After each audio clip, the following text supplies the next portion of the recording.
She and Darius Rucker have something in common. They're both from Charleston, and they love to sing country music.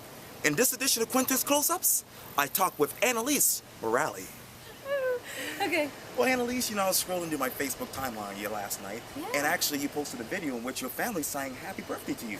Yes, oh my gosh, they're so nuts. They sang it really normal. It was a Vine, so they were singing it normal at first, and then they started and progressing through it. They just got weirder and weirder and weirder, and so then my sister's like dancing, and so was my mom. It was crazy. And talk to me about turning 17 years old. Oh my gosh, it feels weird because it's a new year in my life, and I feel like this year is really going to bring a lot of things in. 16 brought so much to me. It was such a sweet year, sweet 16. Yes. So, it's awesome that being 17, now is like, I feel like it's more serious. People can take that age more serious. And take you more seriously. Yeah, exactly. I know that you've been busy, making music, but tell me, how are you? Oh, I'm wonderful. Thank you for asking. Oh, anytime. I'm anytime. so great, yeah. I'm just, I'm really enjoying everything that I'm doing. Yes. So it's great. And I love to smile, and I believe that there's a blessing from God. Thank you. And when I saw your new release, Your Smile, I'm thinking, where did that title come from? Oh my gosh, that's like, I can't explain that more than the fact that that's my favorite feature on somebody, and you have a beautiful smile. You're just so vibrant, and I love it. And I appreciate that. That's the first thing I look for in somebody, like when it just like gives off that presence about them that is how their whole life is run, is just by how they can put on a smile. Yes. So. And for some people, and a lot of people don't know this too, but really the entire summer, you actually been busy traveling around the country. Tell me, what is your favorite city and why? My favorite city has to be Charleston, only because I'm born and raised here. So I have to say that Charleston. I love Nashville. I love a lot of different cities for different reasons. It's like I love Nashville because I'm there and I can do my music, but I love like coming here because it's just so serene, and it just, when I think of home, this is what I think about. So. And talk to me about performing here. How nerve-wracking was that?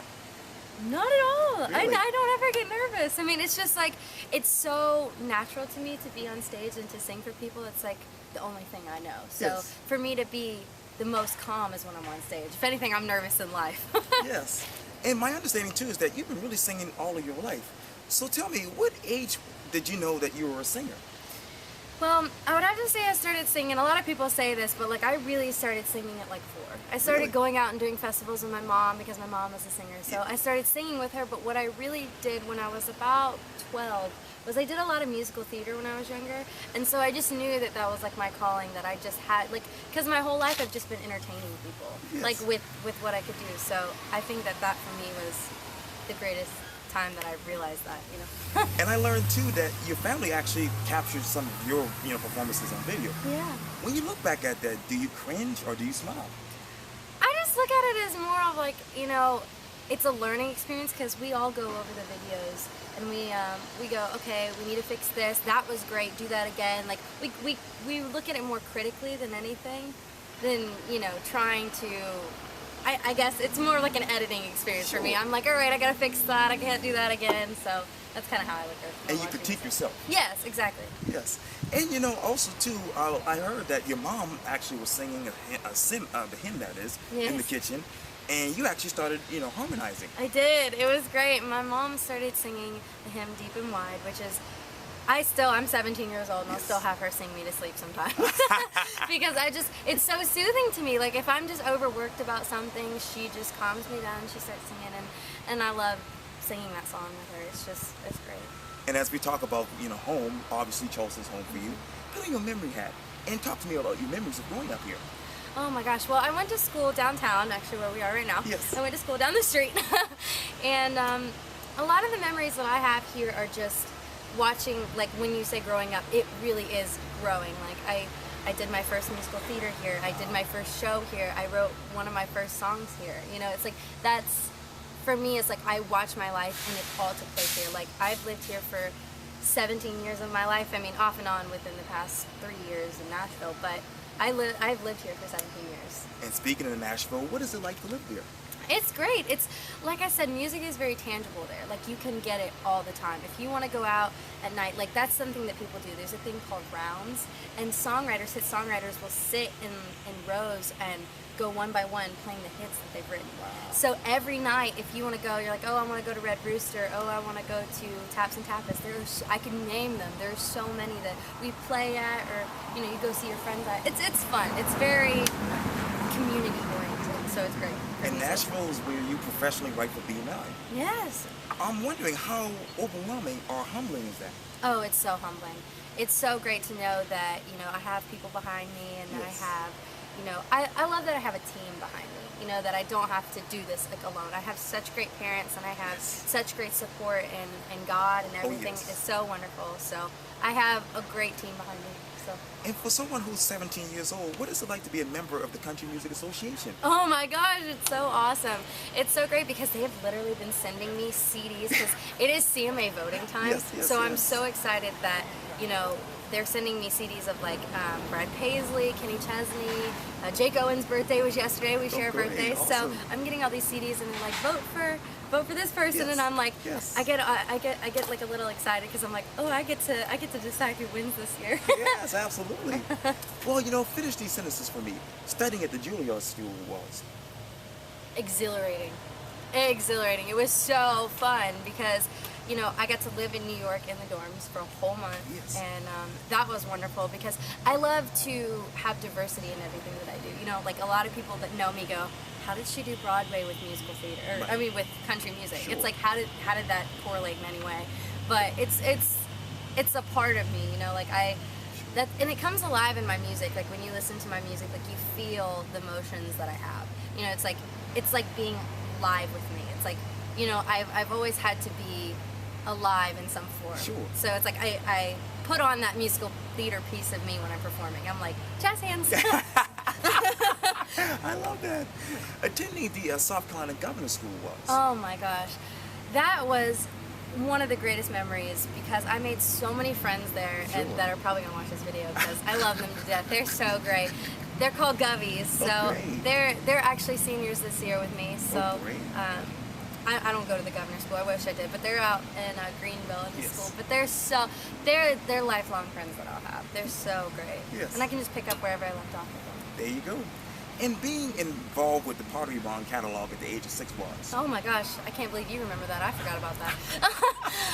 That was awesome. I still have a picture of me in the window, like surfing. Like it was this huge billboard thing, and it was really cool. I just remember that they tried to feed me chocolate, Uh-oh. and my mom was like, "You don't want to do that." And like they didn't, so they didn't. And then after the whole shoot was over, they were like, "Thank you, Lisa, for not giving them chocolate. Or thank you for like letting us not give them chocolate. They did not need that at all." Yes. So, Country music is. country music is heart. Music is. Music is life. American Idol is. American Idol was I can't explain, and I'm thinking of a word because I'm trying to get different words. Sure. Take your time, don't worry. American Idol is 14. I know, right? It was so I mean that's when I did it. I was 14, Yes, but that yes. was that point of my life. You know, I think the best way to describe that was 14. Like that was my entire year. And that's So, when you really knew that you wanted to be a singer. it's that moment when people who didn't even know me, like they voted for me Yeah. and they believed in my music, and it wasn't even my music. I was singing a cover. I was singing "This Is Me" by Demi Lovato. Oh. Like when you vote for somebody like that, it's you truly see their spirit, you Yes. know, and that's what I want to convey in my music. So Auditioning for films was. auditioning for what? Films. Films. Oh wow, that was when I was 12. So that was an experience. I was a new page. Like I guess I could say is like it was a new experience. You know, I Yes. started doing that when I was 10, younger maybe. But it was different, and you know, I think I actually was an actress before I was a singer. Really, like I really took it into grips when I was 14. So from like 11 to 14, I really like focused on being in movies and TV shows. So for me, it was like that was, I guess, the stepping stone. Like right before I decided I wanted to be a singer. Finish this other sentence for me. God is. Great, Annalise Morelli is. weird. Hey, listen, we know that you love God and country music and, of course, family. Oh my gosh. But what is something else that people don't know about you? Everybody, I think, is starting to see my obsession with sunflowers because I post them every day. It's actually a good, I see them every day. And for my birthday yesterday, my mom brought me some sunflowers and I woke up to them by my bed. And it's my good luck charm. I mean, I really, because they're just so beautiful and alive and they're full with sun. And I have a shirt that has sunflowers on it. And I love it. It's really, for me, it's when I see it, and I have to purposefully not see it. Sure. But if I see one, it's it's a reminder from God that I'm having a good day. There you go. So that's how I feel anyway about it. So I love sunflowers a lot. So. And let's talk about family. A lot of people don't know about your father, Andy. For those who don't know him, describe him. My dad is a big old lush. I love my dad. He's so great. He is just the biggest teddy bear, but he's so intimidating, and I put quotations around that because he tries to be intimidating, and he's all "Ooh, I'm Andy," but really, in real life, he's just so sweet. He is. Oh, I love my mom. Hi, Mom.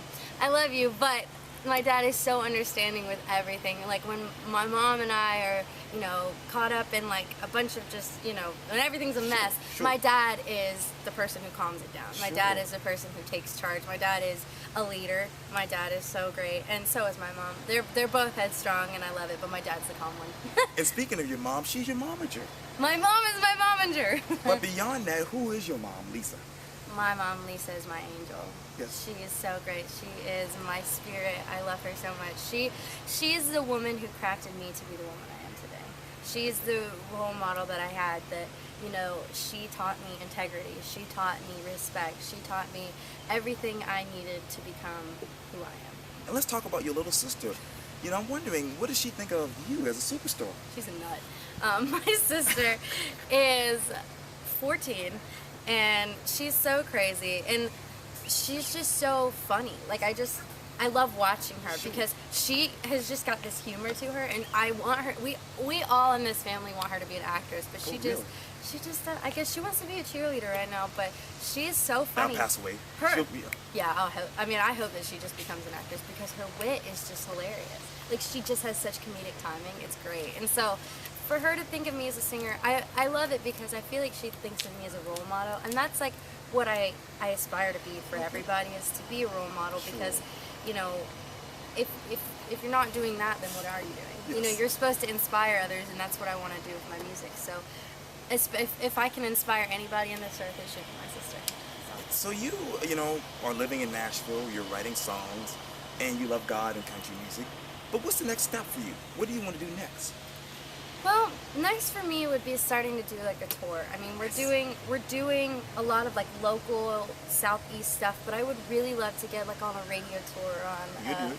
Yeah, I really would love that. So, yeah, we're doing that right now, and we're figuring out a lot of different cities that we can go to. People are requesting, and I think we're going to start to do an elementary school tour, or middle school tour, elementary, middle, school tour, because that's my audience. I mean, everybody's my audience. Everybody loves music, but the people who's going to really going to buy the music are the kids, and I love playing to them. They're just so, their spirits are just so innocent and free, and I just love being able to connect with them. So, it's great. And I can't let you go while you actually singing the song to me. Okay. Yeah. All right, well, I'll sing.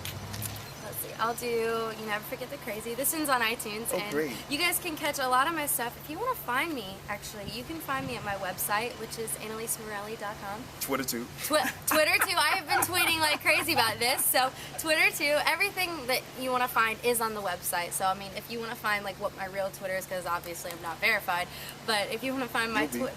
I hope so. My Twitter's on there, my Facebook, my Instagram, my Vine, all that stuff is in there. So I'll play a little piece of You Never Forget the Crazy. Okay. And you guys can catch it on iTunes. That's gonna be exciting.